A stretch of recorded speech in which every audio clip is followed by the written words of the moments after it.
Bonjour, bienvenue à Question de croire, un podcast qui explore la foi et la spiritualité une question à la fois. Cette semaine, comment peut-on créer un dialogue entre les églises?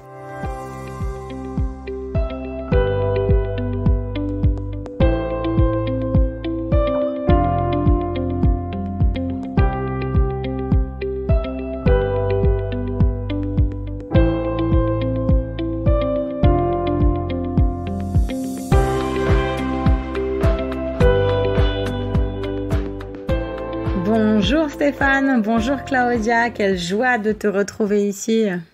Bonjour. Bonjour Stéphane, bonjour Joanne. L'épisode d'aujourd'hui, il s'appelle « Comment créer un dialogue entre les églises ». Écoutez, mes chers collègues et amis, je vais vous dire, comment? Parce qu'on en a envie. Et j'en ai pour preuve l'anecdote suivante, qui est que lorsque je servais dans l'UEPAL, autour de Strasbourg, les réformés avaient tendance à dire « Oui, voilà, nous on peut pas faire des cérémonies extérieures avec les catholiques, comme des processions ou des chemins de croix, parce que voilà, nous les réformés on fait pas ça, éventuellement les luthériens vont le faire, comme eux ils sont un petit peu attachés comme ça aux formes extérieures, aux traditions. » Voilà, j'ai entendu des jugements comme ça. Et puis maintenant je sers dans l'église réformée zurichoise auprès de la communauté francophone et je découvre qu'il y a un chemin de croix œcuménique le vendredi saint. Et mes amis, vous pensez que ce chemin de croix œcuménique vient de sortir? Mais pas du tout, ça fait 27 ans que ça existe. Et ce sont des réformés qui sont des dignes héritiers et héritières de Zwingli, c'est-à-dire qu'il n'y a même pas d'autel ou de table de communion dans leurs églises. Donc là, vous avez du réformé hardcore, mais qui, parce qu'il en a envie, parce qu'il croit que ça porte du fruit, ils font leur chemin de croix œcuménique avec le pope orthodoxe et des tas de confessions melkites et compagnie, parce qu'ils ont envie de rester en dialogue. Moi, pour ma part, je pense que c'est toujours un défi, en tous les cas, et toujours important d'être en dialogue avec d'autres églises.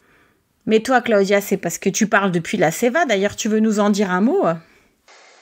Alors, je parle à la fois de la Seva, mais je parle aussi de ma longue expérience en tant que pasteur. J'ai été pendant 25 ans pasteur de paroisse à l'UEPAL, et pendant les 10 dernières années, notamment, j'ai été pasteur dans une paroisse de cité, à Haute-Pierre, où il y avait beaucoup de personnes issues de la migration, beaucoup de personnes vulnérables, fragiles, d'origine française, beaucoup de musulmans. C'est un quartier à majorité musulmane. Et dans ce quartier-là, par exemple, il était extrêmement important de cultiver le dialogue, que ce soit d'ailleurs avec le collègue catholique qui était originaire du Congo, Kinshasa, que ce soit avec les églises évangéliques, notamment il y en avait une, Métanoïa Sion, où le pasteur venait aussi du Congo et son épouse du Angola, mais aussi justement avec les musulmans, parce que la paix et le vivre ensemble dans un quartier comme Haute-Pierre n'est possible que si effectivement les différentes composantes religieuses travaillent ensemble en dialogue, surtout quand il y a des tensions. Et c'est extrêmement important que les responsables religieux et aussi les laïcs montrent à ce moment-là des moments d'unité, de dialogue en commun et apparaissent aussi publiquement sur la scène. Alors en ce qui concerne la Seva, où je ne suis que depuis quelques mois, je pense qu'effectivement le dialogue avec les églises est extrêmement important. Et là, ce que je vois surtout, c'est la question du dialogue nord-sud qui doit être renouvelé encore et toujours. Je pense qu'il y a toujours et encore beaucoup de préjugés de part et d'autre dans les têtes et que le dialogue doit être absolument renouvelé. J'ai lu un livre, des articles plutôt, de Roger Mehl, qui était le doyen de la faculté de Strasbourg, et qui a écrit en 1984 des articles sur le paternalisme et la mission qui était longtemps paternaliste. Et qu'en 1984, on considérait qu'après la décolonisation, on commençait à en finir avec le paternalisme et que maintenant on était passé à une relation de grand frère au jeune frère. Mais je suis convaincue et je vois comment tu hoches la tête, quand même en 2023, donc presque 40 ans après, le paternalisme n'est pas mort. C'est un enjeu très intéressant parce que nous vivons la même chose en Amérique du Nord, au Canada, il y a ces grands mouvements de population, c'est planétaire. Il y a beaucoup de gens qui arrivent de plein de pays, qui arrivent avec leur foi chrétienne. On dit ici, ils se cherchent une nouvelle maison, un lieu d'appartenance. Ils visitent nos paroisses. Ils ne sont pas bien reçus. Ce n'est pas nécessairement une question linguistique, ce n'est pas toujours une question de racisme, c'est une question de différence. Le culte est différent, les références sont différentes et c'est très difficile d'établir ce dialogue au point où l'Église à laquelle j'appartiens, l'Église unie du Canada, est peut-être l'Église la plus caucasienne au Canada. Et franchement, c'est perturbant parce qu'à la limite, l'Église catholique romaine a ce côté universel. On peut arriver des Philippines, on arrive à, je sais pas moi, à Toronto, on s'y retrouve. Mais l'Église à laquelle j'appartiens, c'est vraiment cette idée nationale, cette idée que nous sommes Canadiens, nous avons des valeurs canadiennes et les gens qui arrivent de d'autres pays, de d'autres continents, doivent s'adapter à notre théologie, à notre liturgie, à notre façon de concevoir l'Église. C'est une très mauvaise façon de débuter un dialogue entre les personnes de même foi, mais qui ont des sensibilités différentes.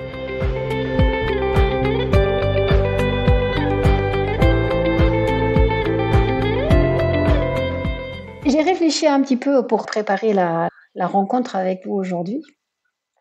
Et je me suis dit, mais en fait, c'est quoi un dialogue? Ça sert à quoi, le dialogue?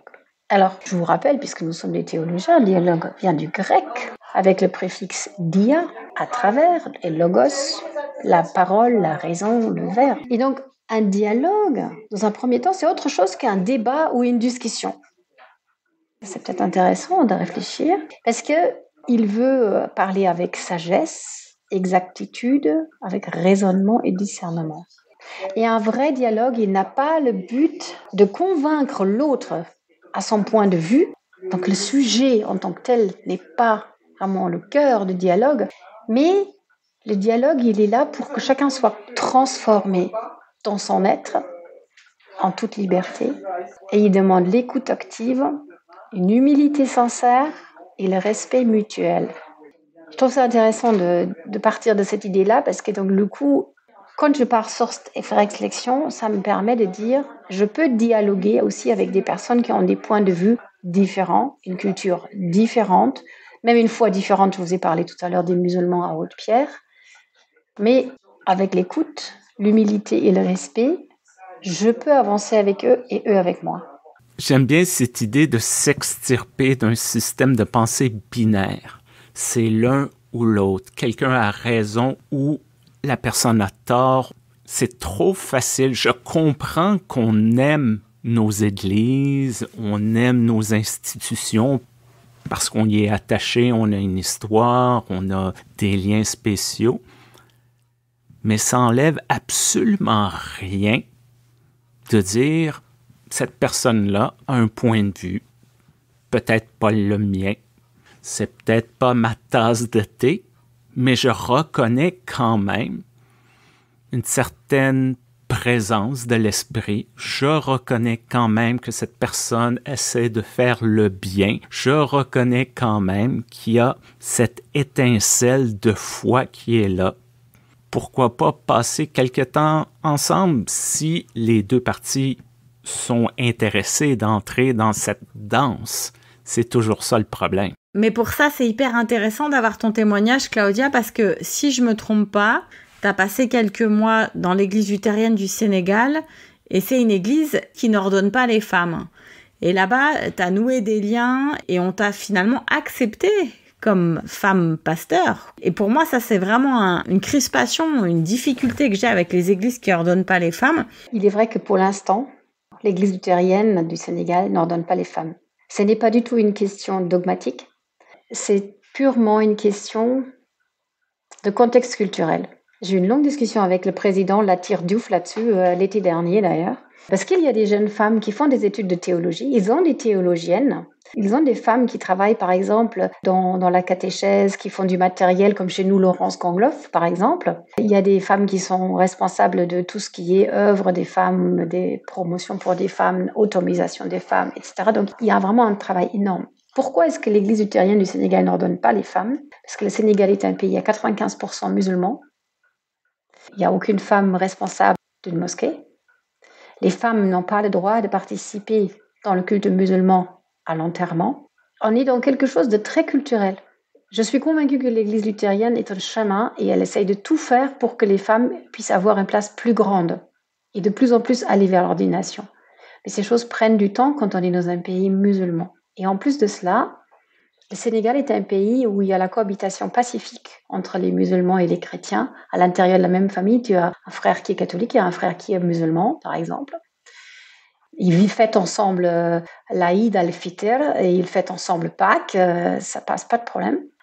Mais depuis une dizaine d'années, le wahhabisme envahit le Sénégal.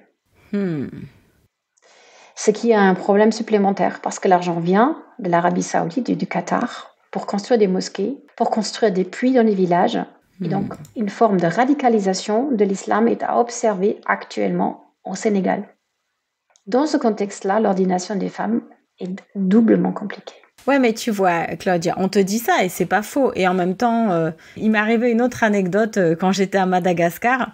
Pour mon dernier voyage, ma dernière visite missionnaire, j'ai emmené ma deuxième fille avec moi et j'ai invité toute l'équipe à aller voir donc cet institut de formation de pasteur, un institut luthérien tout au sud. Et là, tu sens vraiment, moi j'ai jamais vu une misère et une pauvreté pareille. Et je pense que j'ai vu l'un des coins les plus pauvres au monde. Parce que Madagascar, c'est le 4e pays le plus pauvre au monde. Et là, à Madagascar, c'est le coin le plus pauvre. Donc bien sûr, tu comprends, extrême sécheresse, tu vois que les ressources sont toutes petites, tu vois que tout est difficile. Le pasteur qui est doyen, qui nous reçoit, tu sens qu'il est très fatigué, voilà, qu'il a probablement pas des soins médicaux à proximité. La bibliothèque est impeccable, elle est tenue par une jeune femme ultra douée, qui fait des études de théologie avec des heures de bus, en laissant son gamin et tout. Et donc, je lui dis, mais cette jeune femme, tout particulièrement, elle pourrait être pasteur puisqu'elle a toutes les qualités.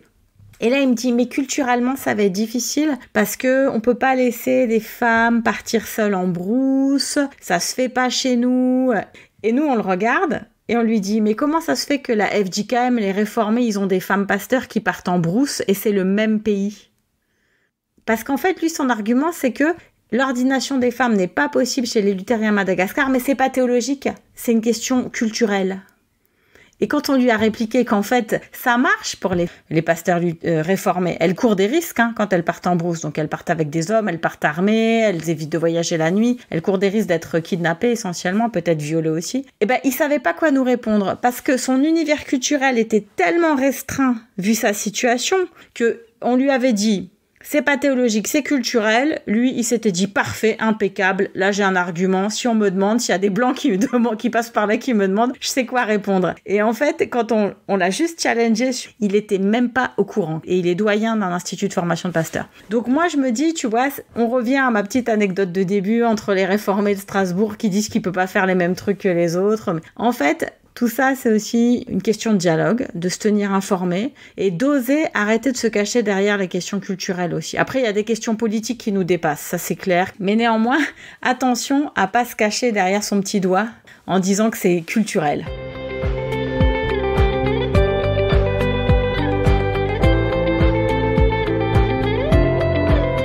On vit quand même dans un monde post-moderne. Il y a une certaine époque, lorsqu'on disait « je suis catholique romain », il n'y avait plus rien d'autre à dire. Un presbytérien, c'est comme ça. Une méthodiste, c'est comme ça. Aujourd'hui, c'est plus fluide. Les gens passent d'une église à l'autre. On a une diversité même à l'intérieur d'une église.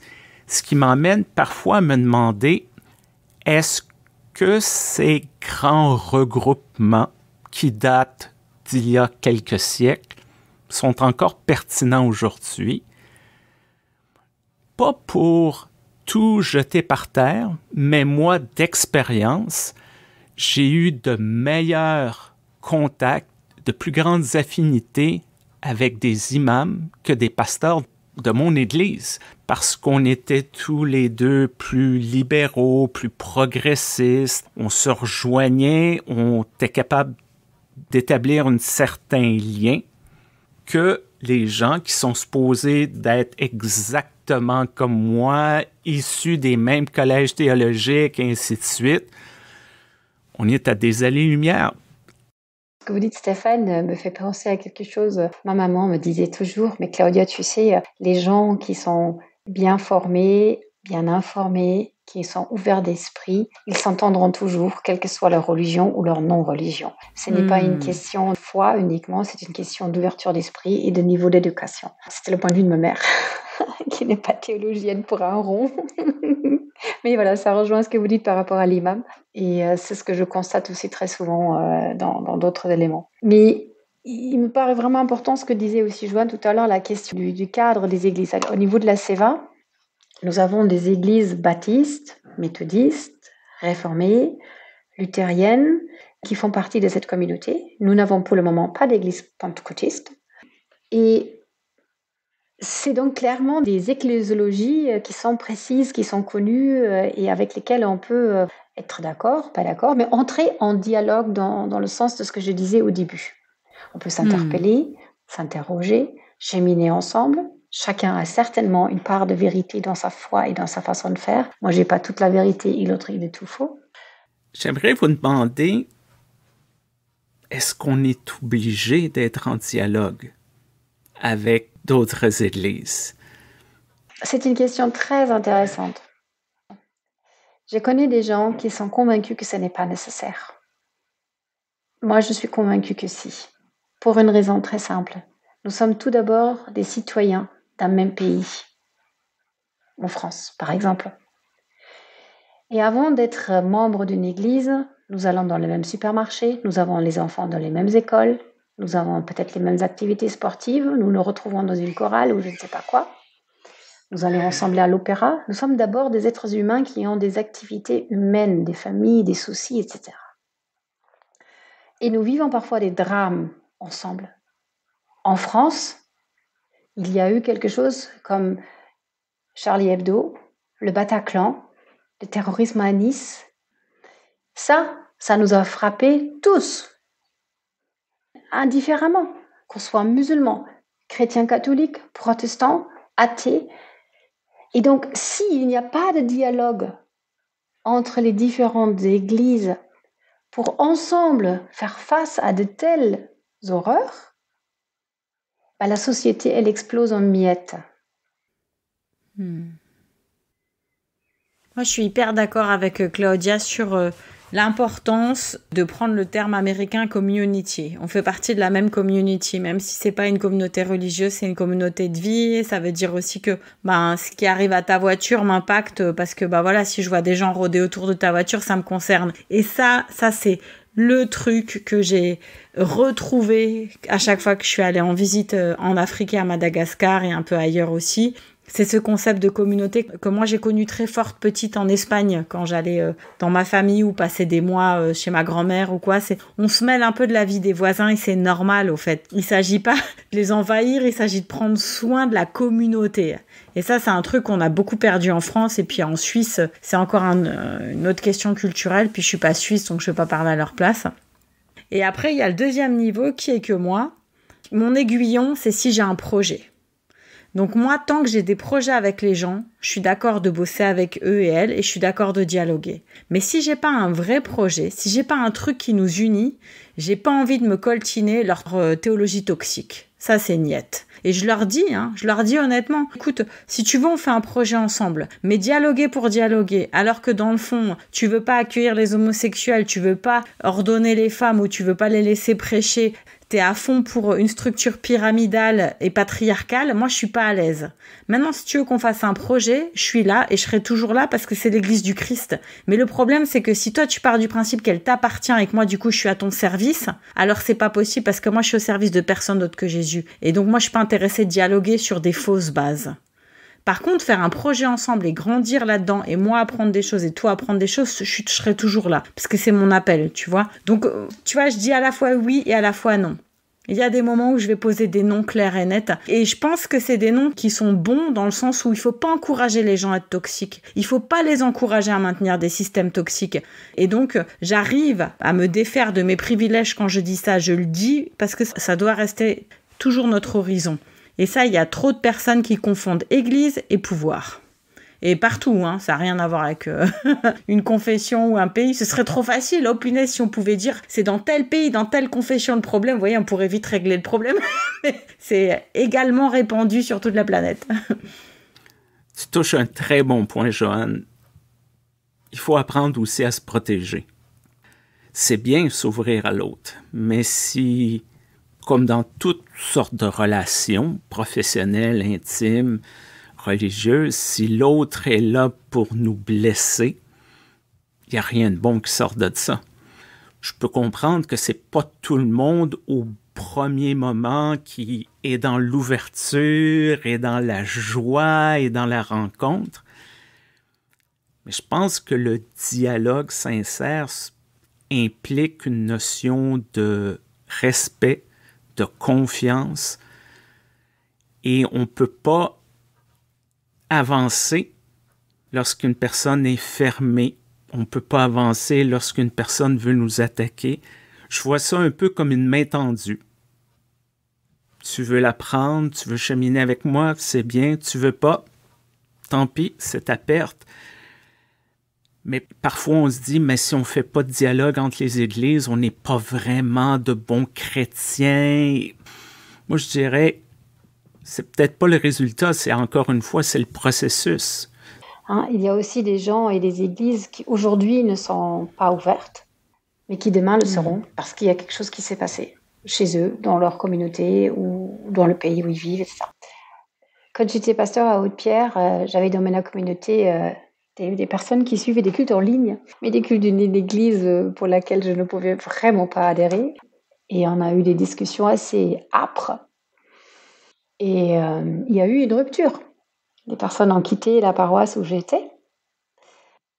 Et c'est vrai, ça a été vécu comme une souffrance, parce que voilà, on n'arrivait plus du tout à communiquer autour de la foi, c'était fini. Et ça a duré longtemps.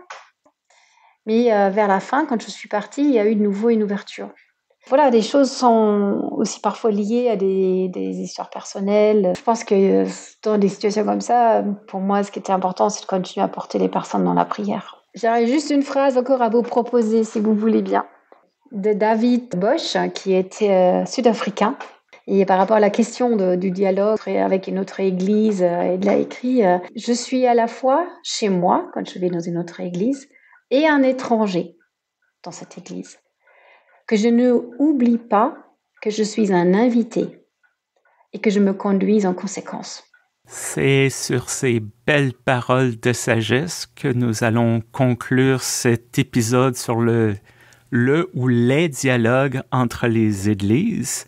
Je veux remercier Jean-Philippe qui nous a suggéré cette thématique. Je veux aussi remercier l'Église unie du Canada, notre commanditaire, et surtout remercier Claudia Schultz pour avoir participé à cet épisode.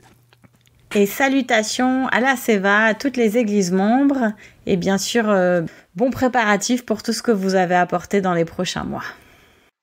Merci beaucoup à vous deux de m'avoir invité, d'avoir donné cette occasion de partager, de réfléchir ensemble à quelque chose qui nous tient tous à cœur, le message de Jésus-Christ à travers toute sa diversité des églises.